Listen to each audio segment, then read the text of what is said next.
Hey there, I'm Joe Brady, and I'm here to take you through some enhancements and tips in both Lightroom and Photoshop to bring out the full color, the full light, the full beauty of your raw files. A lot of times we get an image out of our camera and you look in the back of the camera and it just doesn't look that great. Mostly it's because your camera doesn't see the way your eyes do. So we have to fix that. We have to make the images on the screen match what we saw with our eyes. So we're going to go over different ways to bring out that color, bring out that light, and add that pop back into the image. Now, one thing when you're doing color editing on your monitors is the first thing you need to do is you got to make sure that your monitor is displaying color correctly, because most of them are not. Typically what's going on is you have them set way too bright. And think about that. If you're editing based on what you see on your screen and your monitor is set too bright, well, what's going to happen when you send that out to print? You're going to get dark prints because you're judging what you see on here when in reality, this isn't showing you what's actually in the file. Now, if you're just sharing things on screens and everybody's got their monitors turned way up, well, that's okay. Then they're going to be pretty close. But if you're going out to print and you're in a more color critical situation, this thing has to be accurate. It's the first thing, because think about it. When you're judging color, when you're judging tone, when you're judging light, you're basing it on what you see here. And if this isn't correct, then all your edits are kind of guesswork. So we need to do something called a monitor calibration.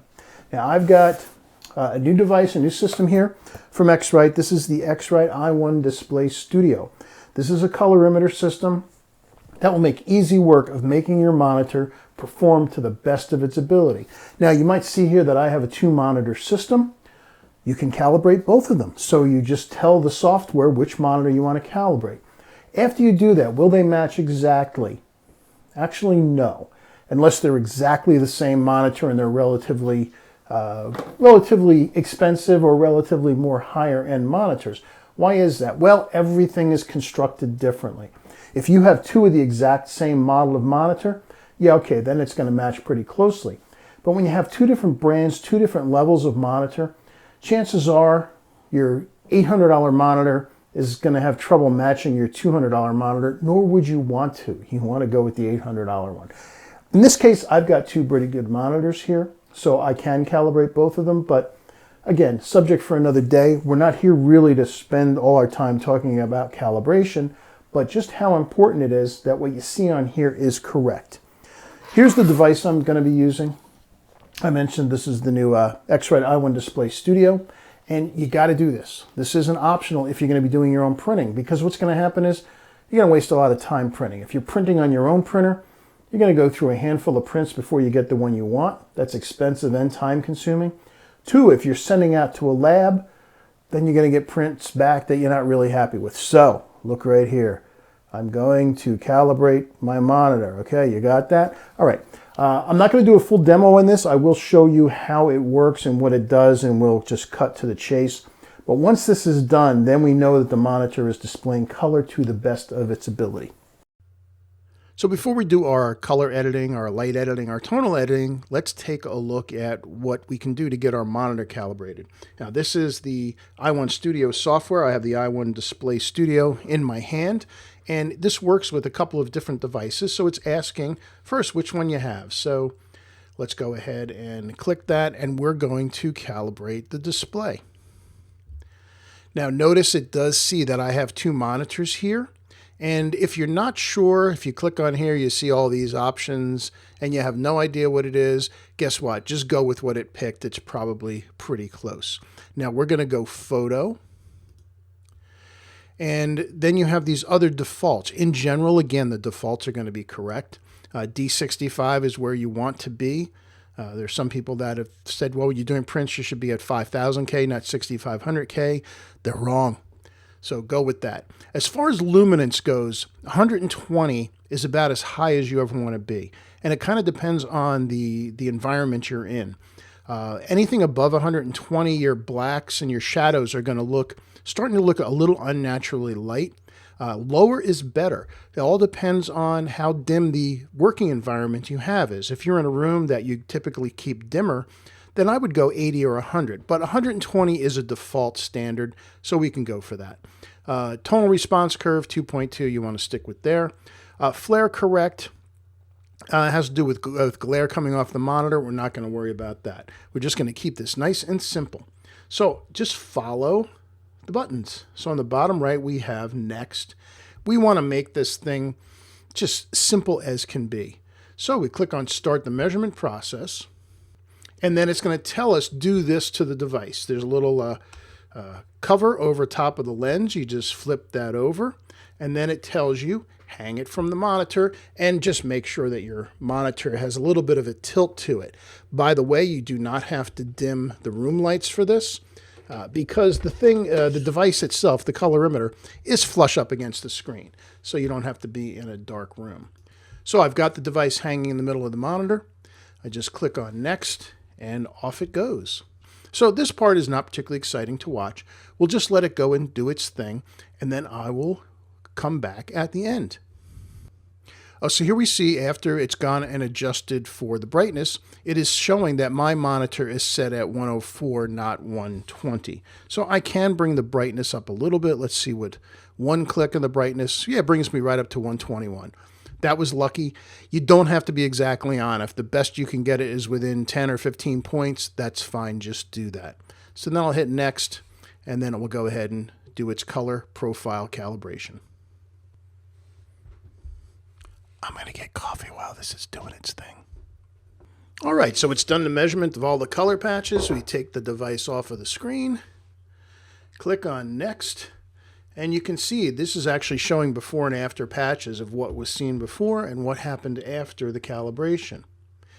Give it a name. I like to call it the computer monitor that it was plus the date. And what is it? It is 3/31/20.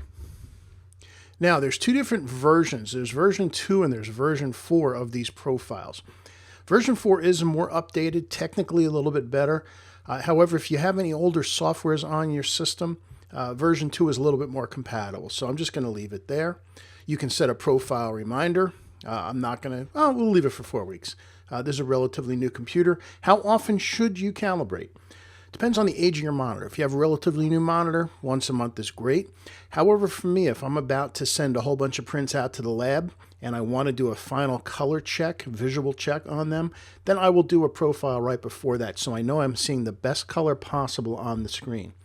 Then I simply click on Save Profile, and it automatically gets saved, plus it gets implemented. You don't have to do anything else. Just hit OK, click on Home, and we're done. Now we know that our monitor is showing us the best color that it is capable of doing. Now it's time to go into software and do some color edits. So I mentioned both Lightroom and Photoshop. They handle color a little differently, but they have a couple of tools in there that will allow you to see on your monitor your print before you even get there. Before we get to that point, I'm going to break this down into two pieces. I'm going to do one for Lightroom and one for Photoshop because the color controls and the color previewing are in different places. So let's start with Lightroom, and then we'll do Photoshop. So here we have a beautiful scene in the Develop module in Lightroom, and it obviously has some color and some tonal issues, so we're going to fix that. Now, first of all, and I'll cover this in another video, we have right up at the top of the basic panel this thing called the Adobe Color Profile. Well, I created a custom profile somewhat nearby, Colorado, Arizona, close enough, for the color here, and look what just happened by having the custom profile. So there's what Adobe Color was giving us. There's a custom profile for out west, and you can see the sky color is so much better. Again, I'll cover this in a separate video, how you create and use these profiles.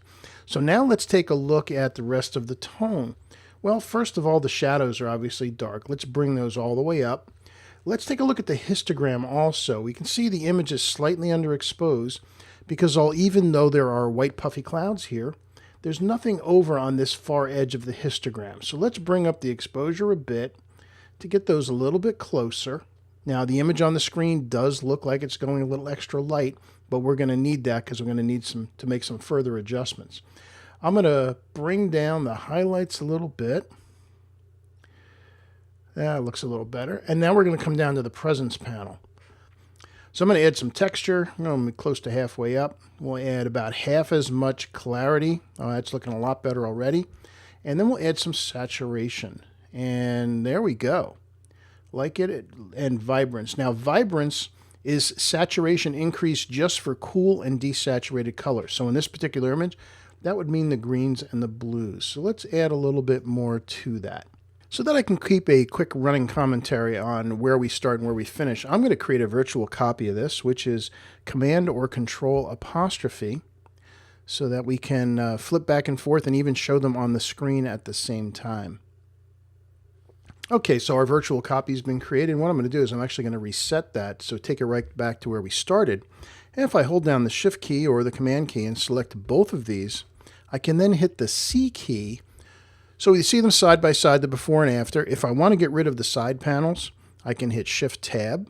And if I want to get rid of the gray and see this in just dark, I can hit the L key, which is lights off. So there's partially lights off, there's lights all the way off. So we can see how far we've come so far during our edit.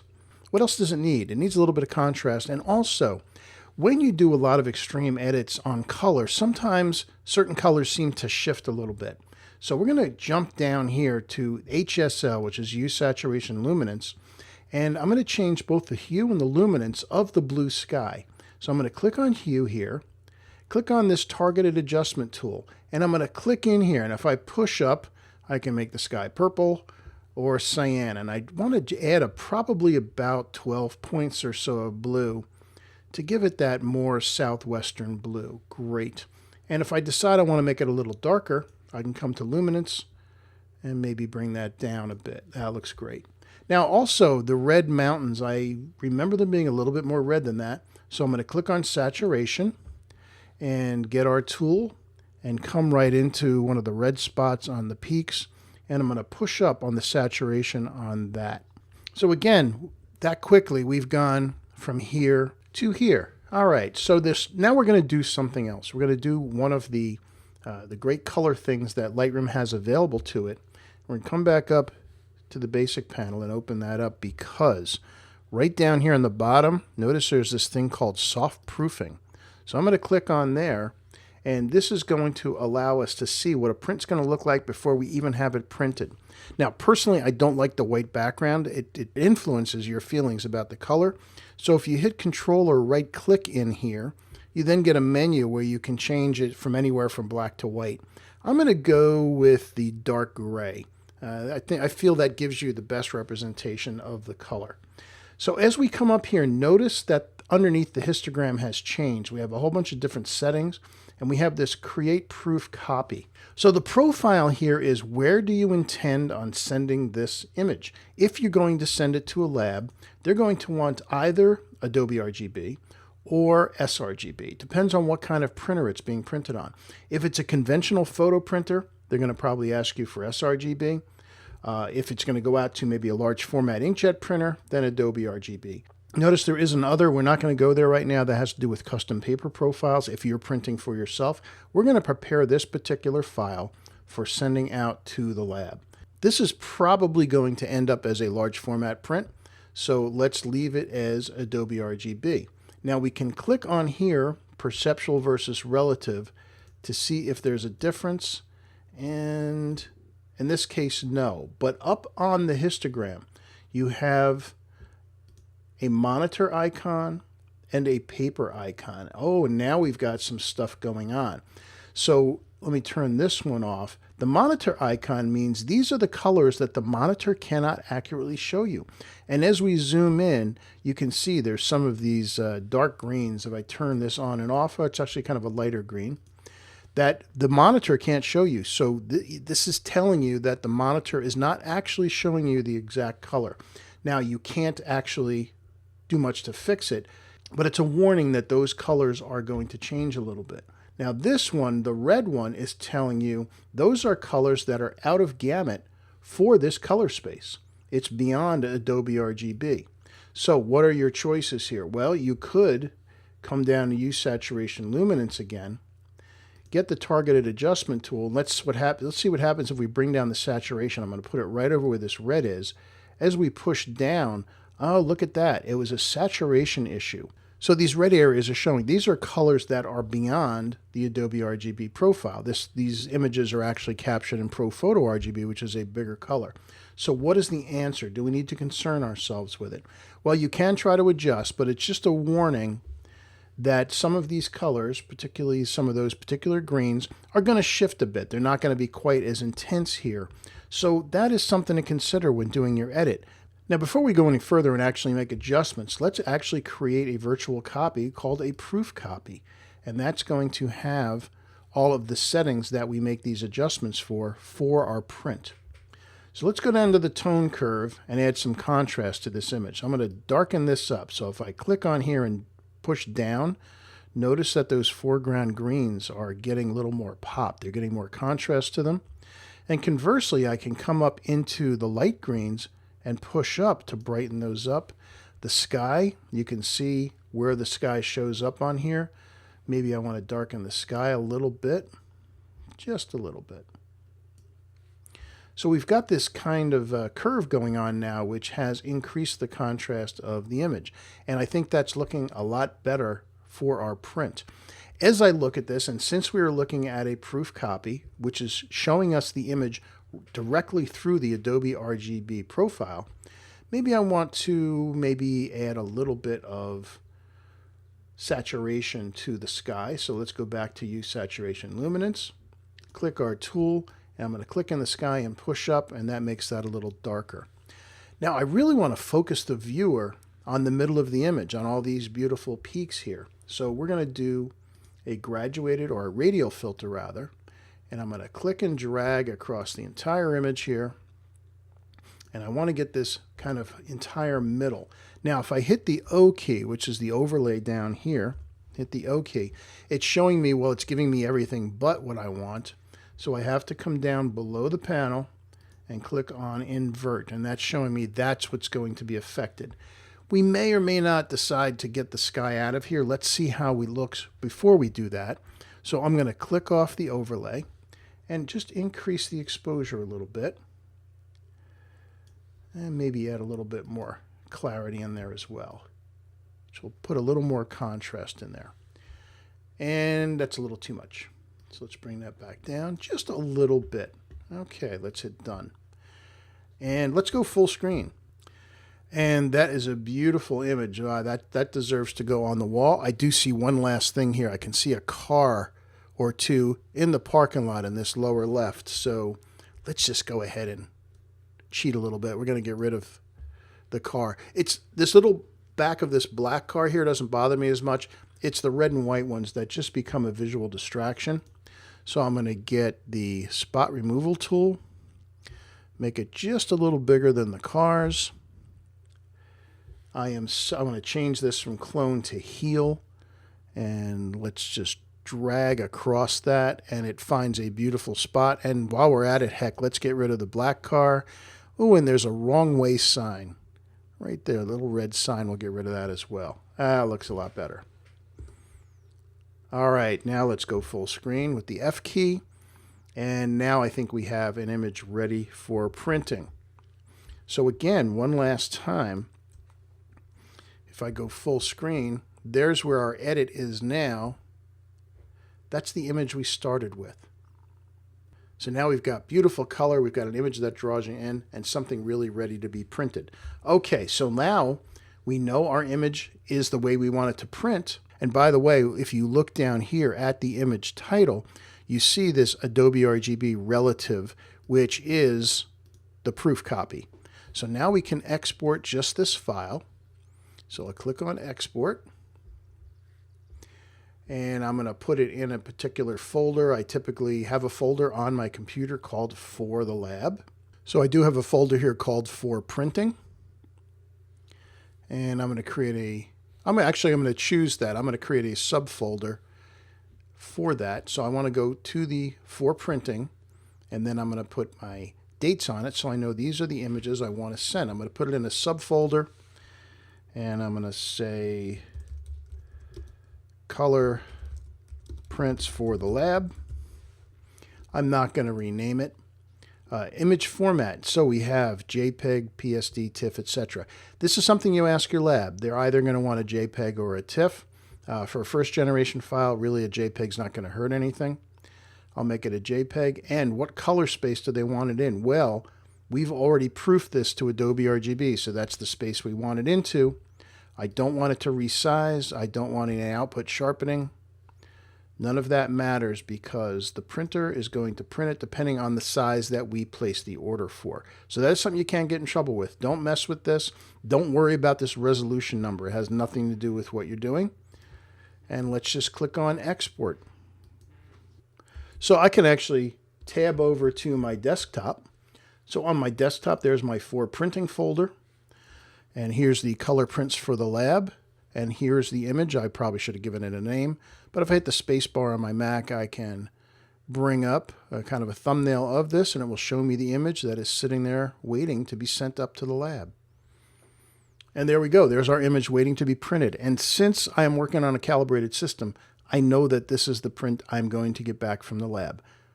So all I have to do is go to my lab now and upload this file. And we'll get a print like this back. And it's going to look wonderful. So one more time, not too bad going from there to there, all just using Adobe Lightroom. Now I can hold up prints all day, and I know it's going to be hard on a video to tell really how good they are. All I can tell you is that when looked under daylight conditions, either be it daylight actually or a daylight bulb, they look spectacular. They're very close matches to what I see in the monitor. As long as you understand that these are two different ways of looking at a print. If I have a print on paper, well, that's reflected light from whatever the light is that's shining on it. These things are backlit LED displays. So it's a different way of transmitting light. That said, within the limitations of the two viewing methods, you're going to get the best match that you can. And in order to do that again, you've got to have a calibrated monitor. And again, I had my little friend here, the X-Rite i1 Display Studio. Great little device, easy to use. First thing to do if you're serious about color. So I hope you had some fun. I hope you saw how easy it is to really bring back the color vibrancy and tone in your images with both Lightroom and Photoshop. Thanks for watching. See you online again soon. Bye-bye.